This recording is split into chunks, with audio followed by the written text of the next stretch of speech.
اب تو گاہکوں نے ادھر آنا ہی چھوڑ دیا ہے۔ اور میں رجسٹر کا صفحہ پلٹتے پلٹتے چونک اٹھا۔ مجھے لگا میرا مسئلہ حل ہو گیا ہے۔ شام میں اولڈ وکرج دیکھنے گیا۔ ہنستا حال نظر انداز کیا گیا وہ چھوٹا سا ہوٹل، باہر سے جگہ جگہ سے اکھڑا پلستر، وہ 90% قابل مرمت تھا، اور یہی میں چاہتا تھا۔ میں فوراً بلال صاحب سے ملنے کو لپکا۔ وہ گھر پر ہی تھے۔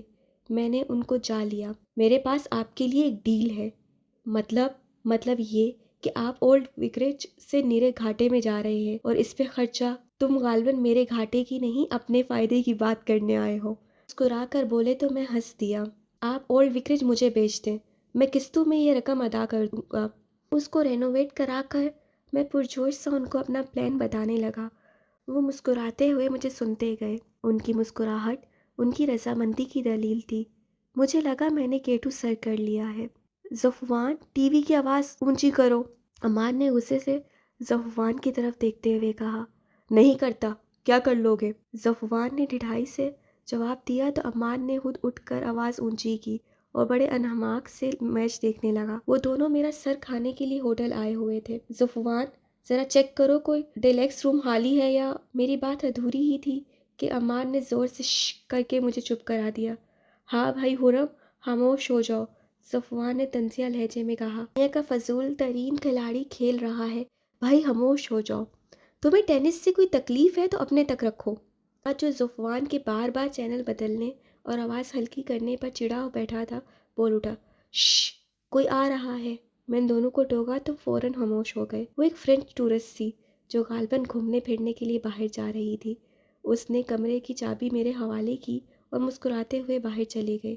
خرم، آج گھر آ جاؤ۔ ویسے بھی لاسٹ ویک جب تم آئے تھے تو ہم تو تھے ہی نہیں، اور آج تو فریہ کیک بنا رہی ہے۔ تھوڑی دیر بعد ظفوان بولا۔ کام ختم کر کے ہی آ سکوں گا نا؟ میں نے جان چھڑانا چاہی مگر وہ بد ضد تھا۔ ہم نے تمہارے ہوٹل کی ڈیل کو سیلیبریٹ بھی نہیں کیا، چھوٹی سی پارٹی ہو جائے گی۔ اس نے کچھ اس انداز سے دعوت دی کہ میں ٹھکرا نہ سکا۔ عماد کے گھر جا کر ہمیشہ ایسا لگتا تھا جیسے میں چڑیا گھر میں آ گیا ہوں۔ وہاں اتنے بچے تھے کہ خدا کی پناہ، اور 2 دفعہ کی ملاقات سے ہی وہ میرے فین بن چکے تھے۔ میرے ذہن میں فوراً ہی یہ خیال آیا کہ ایک کیک اس آدھے شہر کے لیے کیسے پورا پڑے گا، لیکن جب شام کو اپنے سامنے رکھے 3 in 1 یعنی 3 کیکس کو ایک دوسرے سے ملا کر رکھا دیکھا تو فریہ کو داد دیے بغیر نہ رہ سکا۔ خرم، آپ کا ہوٹل کب تک بنے گا؟ فریہ اپنے شیرین لہجے میں پوچھ رہی تھی۔ 1 سال تک، میرے کہنے سے پہلے ہی عمار نے جواب دیا۔ اس نے کچھ غصے سے بھائی کی طرف دیکھا۔ تم سے کس نے پوچھا تھا؟ کسی نے نہیں، مگر جہاں تک مجھے یاد پڑتا ہے میرے بولنے پر پابندی بھی نہیں لگائی تھی۔ جب تک آپ کا ہوٹل نہیں بنے گا آپ کیا کریں گے؟ وہ دوبارہ مجھ سے مخاطب ہوئی۔ ڈاکے ڈالیں گے۔ عمار نے پھر ٹانگ اڑائی۔ بھائی ظاہر ہے وینس برج پر ہی کام کریں گے۔ ویسے خرم، تمہارے ہوٹل کا سارا عملہ لڑکیوں پر مشتمل ہونا چاہیے۔ عماد بہن کو نظر انداز کر کے میری طرف متوجہ ہوا۔ 1 سال کیسے گزرا مجھے یاد نہیں، البتہ اتنا یاد ہے کہ جس روز پاکستان نے ایٹمی دھماکے کیے تھے اس سے ٹھیک 1 ہفتے بعد میرے ہوٹل اسکائی ہائی کا افتتاح تھا۔ ہوٹل کے افتتاح کے 2 ماہ بعد ہی تمام کا تمام ہوٹل فل تھا، اور اگلے 2 ماہ کے لیے بک بھی۔ اس شرح آمدن سے میرا قرضہ کم عرصے میں اتر سکتا تھا۔ یہ صرف ابتدا تھی، اگلے 2 برسوں میں بہت کچھ ہوا۔ فریہ کی شادی ہو گئی اور وہ فرانس چلی گئی۔ میں نے لیڈز کے چاروں کونوں میں اپنے ہوٹل کھول لیے۔ گھر بھیجی جانے والی کثیر رقم سے جویریہ اور ماریا کی شادی ہو گئی، اور میں اپنا بزنس مینچسٹر لے گیا۔ مینچسٹر میں کوئین الزبتھ روڈ پر ایک فلی ڈیکوریٹڈ پینٹ ہاؤس خریدنے کے بعد میں نے اپنی بہن اماں کو انگلینڈ بلوانے کا سوچا، مگر اس سے پہلے ہی اماں کی وفات ہو گئی۔ میں اماں کے جنازے کو کندھا دینے پاکستان گیا، اور سونیا، ممونہ اور سجل کو لے کر مینچسٹر واپس آ گیا۔ یوں جہانگیر پیلس میں رہنے والی پرنسس کے علاوہ پاکستان سے میرا ہر تعلق کٹ گیا۔ مانچسٹر آنے کے 2 روز بعد ہی میں اپنے نئے ہوٹل کے لیے جگہ تلاش کرنے نکل پڑا۔ مانچسٹر میں اپنے نئے ہوٹل کے لیے مجھے پر ایک جگہ بہت پسند آئی۔ وہاں پر ایک خوبصورت 7 منزلہ ہوٹل بن سکتا تھا۔ میں نے اسی جگہ جا کر اس کے بروکر سے بات کی۔ سوری سر، آپ لیٹ ہو گئے ہیں، اس جگہ خریدنے کا کوئی اور آپ سے پہلے کہہ چکا ہے، مجھے جواب ملا۔ وہ جگہ مجھے اتنی پسند آئی تھی، اور اب کوئی اور ادھر ہوٹل یا کچھ اور بنائے گا یہ مجھے گوارا نہ تھا۔ کون ہے وہ جس نے یہ جگہ خریدنے کی بات کی ہے؟ میں نے اس سے پوچھا۔ ایک ڈویلپر ہے، شیخ جہانگیر۔ کتنی قیمت لگائی تھی اس نے؟ میں نے پوچھا۔ 2 ملین پاؤنڈز، اس نے بیزاری سے جواب دیا۔ میں 3 ملین دوں گا، ابھی اور اسی وقت فائنل کرو، میں نے حتمی لہجے میں کہا۔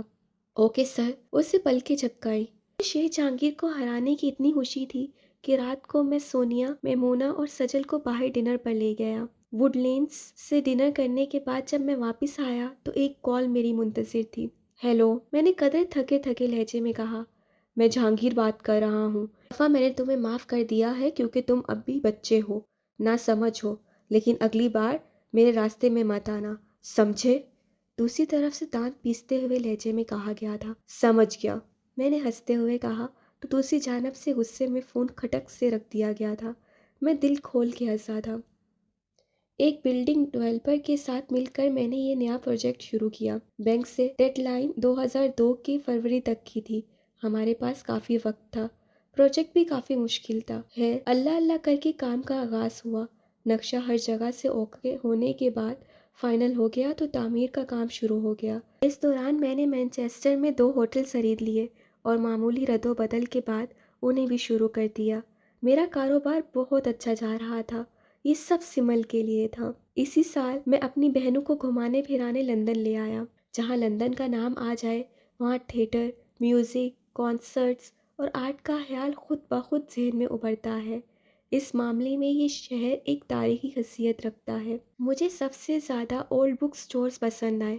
میں پورا دن فوئر اور ہیچرڈ پر کھڑا کتابیں خریدتا رہا۔ نم اینڈ میسنز اور مارکس اینڈ اسپینسر سے شاپنگ کرنے کے علاوہ میری بہنوں کو لندن میں کوئی خاص دلچسپی نظر نہیں آئی۔ لندن میں اتوار کو دریائے ٹیمز کے کنارے کھلی فضا میں پینٹنگز کی نمائش ہوتی ہے۔ وہاں پر درجنوں مصور اپنی تصاویر کے ساتھ آئے ہوئے تھے۔ ان سب میں ایک قدر مشترک تھی، وہ ناکام آرٹسٹ تھے جن کی بوگس تصاویر کو کسی گیلری میں جگہ نہ مل سکی تھی۔ ترس کھا کر میں نے ایک تصویر خرید لی۔ بھائی، آپ اسے کہاں لگائیں گے؟ ممونہ نے حیرت سے مجھے دیکھا۔ کسی کو بھیجنی ہے، میں نے زیر لب مسکراتے ہوئے کہا۔ اگلے روز میں نے وہ پینٹنگ شیخ جہانگیر کو بھجوا دی۔ وہ ایک ابرآلود شام تھی۔ سوائے کی اسپیشل سنڈے ٹی پینے کے بعد میمونہ اور سونیا کو میں نے فکس پر چھوڑا، جبکہ خود سجل کے ساتھ ونڈسر کا قلعہ دیکھنے چلا گیا۔ سجل گھوم پھر کر پوری جگہ دیکھ رہی تھی، جبکہ میں ایک جگہ بیٹھ کر لطف اندوز ہو رہا تھا۔ دور ایک کونے میں سر گھٹنوں میں دیے ایک لڑکی بیٹھی تھی۔ اس کے لمبے سیاہ بال شانوں سے نیچے آ رہے تھے۔ خواہ مخواہ ہی مجھے اس سے ہمدردی سی محسوس ہوئی۔ پتہ نہیں اس کے ساتھ کیا مسئلہ ہوگا جو وہ یوں بیٹھی ہے، میں نے آزردگی سے سوچا۔ کچھ دیر بعد اس لڑکی نے سر اٹھایا۔ میں اسے دیکھتا ہی رہ گیا۔ عام سی بلو جینس کے اوپر سیاہ شرٹ پہنے، بنا کسی میک اپ کے اس بہت حسین لڑکی کو 3.5 برس بعد میں دیکھ رہا تھا۔ وہ ماہنور جہانگیر تھی۔ اس کو دیکھ کر مجھے وہ 1.5 مہینہ یاد آ گیا جس میں اور سمل باقاعدگی سے ایک دوسرے سے ملتے تھے۔ اس لمحے مجھے بیتے دن بہت یاد آئے۔ سمل کی یاد کبھی میرے دل سے محو نہیں ہوئی تھی۔ میری ہر بے سکون اور بے چین رات میں وہ میرے ساتھ تھی۔ میرے ہر مصروف دن میں وہ میرے ہمراہ تھی۔ میں اسے بھول بھی کیسے سکتا تھا؟ اس لمحے ماہنور جہانگیر کو دیکھ کر میرے اندر سمل کو دیکھنے کی خواہش پیدا ہوئی۔ وہ کہاں ہوگی؟ کیسی ہوگی؟ یا وہ بھی مجھے یاد کرتی ہوگی؟ بے اختیاری میں اٹھا اور ماہنور کی جانب بڑھ گیا۔ ماہنور کو دیکھ کر مجھے ایک شوق لگا تھا۔ وہ کافی بدلی لگ رہی تھی۔ اس کے بال اب کافی لمبے اور بغیر کسی ڈائی کے تھے۔ اس کے کپڑے بہت عام تھے۔ وہ لڑکی جو گوچی اور آچی سے کم کچھ نہیں پہنتی تھی، شینیل کے پرفیوم لگاتی تھی، امپورٹڈ کاسمیٹکس کا استعمال کرتی تھی، وہ اب اتنی الجھی اور تھکی ہوئی کیوں لگ رہی تھی؟ ماہنور سے قریب جا کر میں نے اس کو پکارا۔ وہ پوری طرح چونکی۔ آپ؟ ہاں، میں خرم۔ میں اس کے قریب ہی بیٹھ گیا۔ وہاں شور بہت تھا۔ بامشکل ہی آواز سنائی دے رہی تھی۔ آپ ادھر کیا کر رہے ہیں؟ وہ حیرت سے بولی۔ میں ادھر ہی ہوتا ہوں۔ لندن میں؟ نہیں، مانچسٹر میں۔ کیسے ہیں آپ؟ وہ پوچھنے لگی۔ میں ٹھیک ہوں۔ سمل کیسی ہے؟ میں نے بے قراری سے پوچھا۔ جی؟ وہ بہت حیران ہوئی تھی۔ سمل کیسی ہے؟ میں نے اپنا سوال دہرایا۔ وہ مجھے الجھن بھری نظروں سے دیکھنے لگی۔ آپ مجھ سے پوچھ رہے ہیں کہ سمل کیسی ہے؟ ہاں، میں نے متذبذب نگاہوں سے اسے دیکھا۔ تم اس کی بہن ہو، اس کے ساتھ رہتی ہو، تم سے ہی پوچھوں گا۔ آپ کو کچھ نہیں پتا؟ وہ انگلیاں مسلنے لگی۔ کیا نہیں پتا؟ میں نے پریشانی سے پوچھا۔ یک بار کی میرا دل زور زور سے دھڑکنے لگا۔ آپ سمل سے آخری بار کب ملے تھے؟ جب اس نے مجھے گھر بلایا تھا۔ 17 مارچ تھی۔ اچنبھے سے بولا۔ اوہ! اس کے منہ سے بے حاستہ نکلا۔ یعنی آپ کو نہیں پتا؟ نہیں، پلیز بتاؤ نا، کیا ہوا سمل کو؟ میرا دل پتہ نہیں کیوں کھول رہا تھا۔ آپ اسے چھوڑ کر چلے گئے تھے۔ وہ بہت دل برداشتہ تھی۔ اس سے آپ کی بے وفائی برداشت نہیں ہو سکی۔ اور مانور اب آنسو روکنے کے لیے نچلا ہونٹ کاٹ رہی تھی۔ کیا کیا اس نے؟ بتاؤ نا نور! میں چیخ پڑا، مگر میری چیخ کیتھیڈرل کی دیواروں میں ہی گم ہو کر رہ گئی۔ آپ کے جانے کے فوراً بعد اس کی آواز روند گئی۔ سمل نے خودکشی کر لی، اور اس کو مرے ہوئے 3 سال سے اوپر ہو گیا ہے۔ اس کو ہم سب نے بہت دکھ دیے تھے۔ میں نے بہت برا کیا تھا اس کے ساتھ، اور آپ نے بھی بہت برا کیا تھا۔ آپ اس کو چھوڑ کر چلے گئے تھے۔ ساری زندگی اس کے ساتھ زیادتی ہوتی رہی، اور اب وہ اور کیا کرتی؟ ڈیڈ یا ماما نے کبھی اس کو بیٹی نہ سمجھا تھا، حالانکہ وہ اچھی بیٹی تھی۔ مانور اب سسکیاں لے کے رو رہی تھی۔ مجھے ایسا لگا جیسے کیتھیڈرل کی دیواریں میرے ارد گرد تنگ ہو رہی ہیں۔ فضا سے آکسیجن ایک دم ہی ختم ہو گئی تھی۔ میرا دم گھٹ رہا تھا۔ چھت زمین کے قریب آ رہی تھی۔ مجھے گھٹن کا احساس ہو رہا تھا۔ میں نے سر دیوار کے ساتھ لگا دیا اور آنکھیں موند لیں۔ جس ایک شخص کے لیے آپ کئی برس محنت کرو، وہ ہی نہ رہے تو کیسا لگتا ہے؟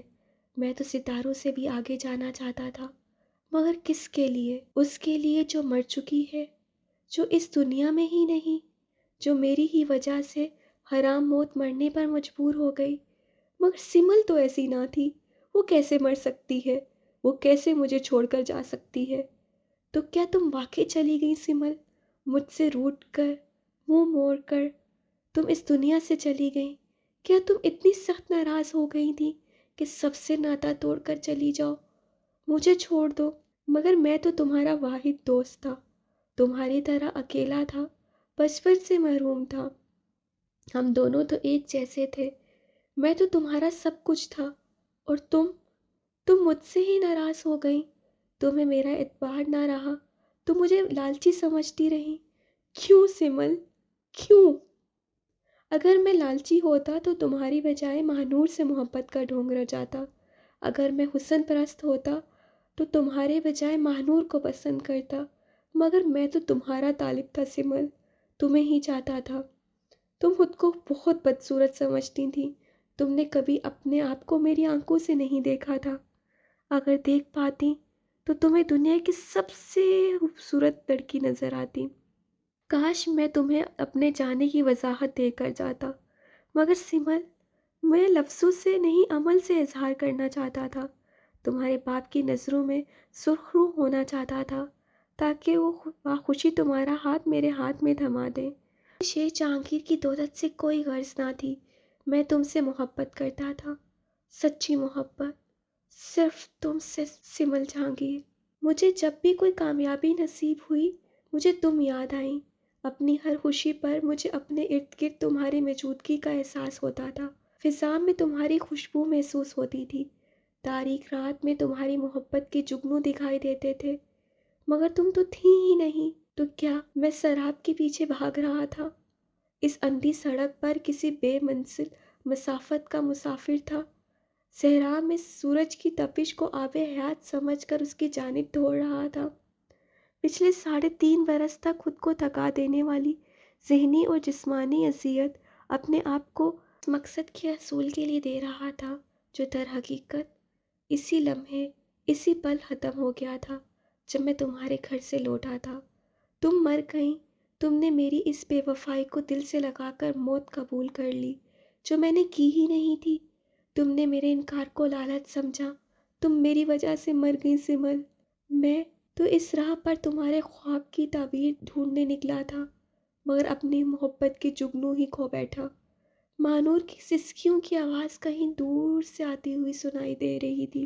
میں نے سر اٹھا کر سرخ ہوتی آنکھوں سے اسے دیکھا۔ مانور کے بارے میں سمل نے مجھے بتایا تھا کہ وہ بہت بہادر ہے، بڑی سے بڑی بات بھی ہو جائے وہ نہیں روتی، مگر اس وقت وہی مانور بلک بلک کر بچوں کی طرح رو رہی تھی۔ سمل کو مرے ہوئے 3.5 برس ہو گئے تھے، مگر اس کے انداز سے لگتا تھا کہ جیسے وہ آج مری ہو۔ تم یہاں کیا کر رہی تھی؟ میری آواز روندی ہوئی تھی۔ میں بہت ڈپریس تھی، اس لیے ادھر آ گئی، وہ آنسو صاف کرتے ہوئے بولی۔ آپ پاکستان سے یہاں کب آئے؟ 97 کی مئی میں۔ آپ اس کے بعد واپس نہیں گئے؟ نہیں، میں نے دھیرے سے سر ہلایا۔ اس وقت تفصیلات بتانا میرے بس میں نہ تھا۔ باہر چلے؟ وہ اٹھتے ہوئے بولی۔ میں نے اس کے خوبصورت چہرے کی طرف دیکھا، اب وہ ہتھیلیوں کی پشت سے آنکھیں صاف کر رہی تھی۔ میں اٹھ کھڑا ہوا، ہم دونوں اکٹھے باہر آ گئے۔ ماہنور نے ایک لمحے کو پیچھے کیتھیڈرل کی پتھروں سے گھری عمارت پر الوداعی نظر ڈالی اور پھر تیز تیز قدموں کے ساتھ لش گرین گھاس پر چلنے لگی۔ وہ تیز چل رہی تھی، میں پیچھے رہ گیا تھا۔ تھوڑی دور جا کر وہ رک گئی اور مڑ کر میری طرف دیکھا۔ میری بہن اندر ہے، تم جاؤ، میں بعد میں آ جاؤں گا۔ میری آواز بہت دھیمی تھی، پتہ نہیں وہ سمجھی بھی تھی یا نہیں۔ اس نے اس بات میں سر ہلا دیا اور پارکنگ ایریا کی طرف بڑھ گئی۔ بھائی! سجل شاید پیچھے سے مجھے پکار رہی تھی۔ مجھ سے سر نہیں موڑا گیا، اس وقت مجھ سے کچھ بھی نہیں ہو رہا تھا، میرا دماغ بری طرح معاف ہو گیا تھا۔ بھائی! وہ اب میرے قریب آ گئی۔ میں آپ کو اندر ڈھونڈ رہی تھی، چلیں؟ میں نے اس بات میں سر ہلا دیا۔ وہ کچھ کہہ رہی تھی مگر میں نہیں سن سکا۔ پارکنگ ایریا کی طرف جاتے ہوئے میری نگاہ فٹ پاتھ پر تصویر بناتے ایک بوڑھے فٹ پاتھ آرٹسٹ پر پڑی۔ وہ کافی دھیان سے مختلف رنگوں کو زمین پر بھر رہا تھا۔ اچانک ہی بارش شروع ہو گئی۔ آسمان سے گرتی پانی کی بوندوں نے اس کی تصویر کو نہیں بخشا۔ وہ بوڑھا آدمی بے چارگی سے ایک طرف کھڑا اپنی کئی گھنٹوں کی محنت سے بنی تصویر کو مٹتے دیکھنے لگا۔ فٹ پاتھ پر موجود دل فریب رنگوں کو بارش کے پانی نے صاف کر کے زمین کی خوبصورتی ختم کر دی تھی، جس طرح میری زندگی سے رنگ اب ہمیشہ کے لیے ختم ہو گئے تھے۔